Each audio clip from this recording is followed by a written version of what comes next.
Coconuts TV.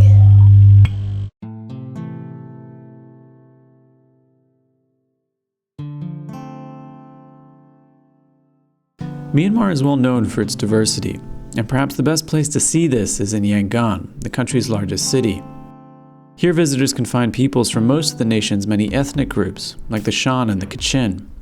Yangon is also the best place to see Myanmar's different religious groups. Christians, Muslims, Hindus, and Buddhists all call Yangon home. But what's less well known is that Yangon has a Jewish community, albeit one that is tiny and on the brink of extinction.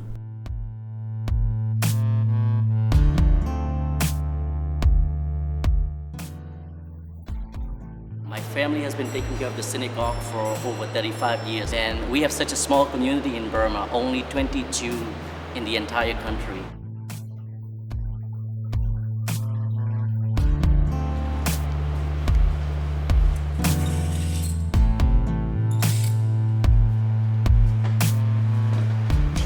These two Sefer Torahs originally from Iraq. We used to have about 126 Sefer Torahs. It was filled in this room.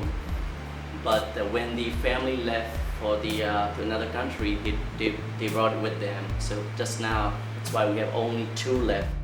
Burmese Jews trace their roots back to Iraq, Iran, Europe, and India. Many were merchants who relocated in the 19th century. At its height, the community in Yangon numbered 2,500 members.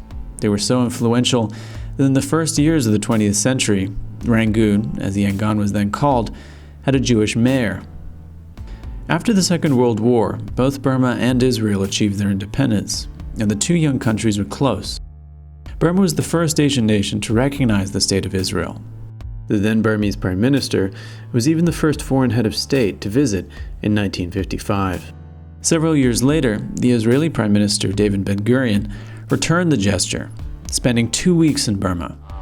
So you can see the synagogue here. It used to be an Orthodox. Women sit upstairs, men downstairs.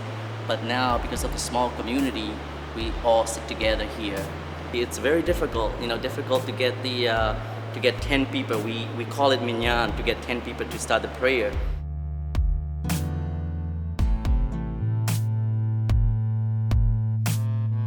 One of the strange things I would say, or the significant thing about the community and the synagogue, is the sitting.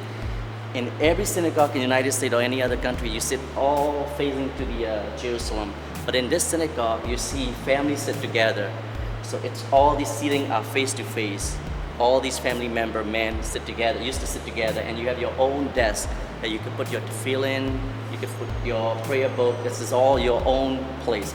In New York, if I don't go to synagogue for Friday, that's fine. No one's really care because it's one person missing.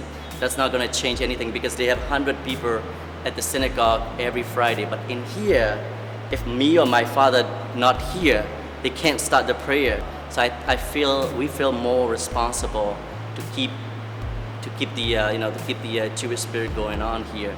So I feel more Jewish in here than other country because then you have a responsibility to keep the tradition.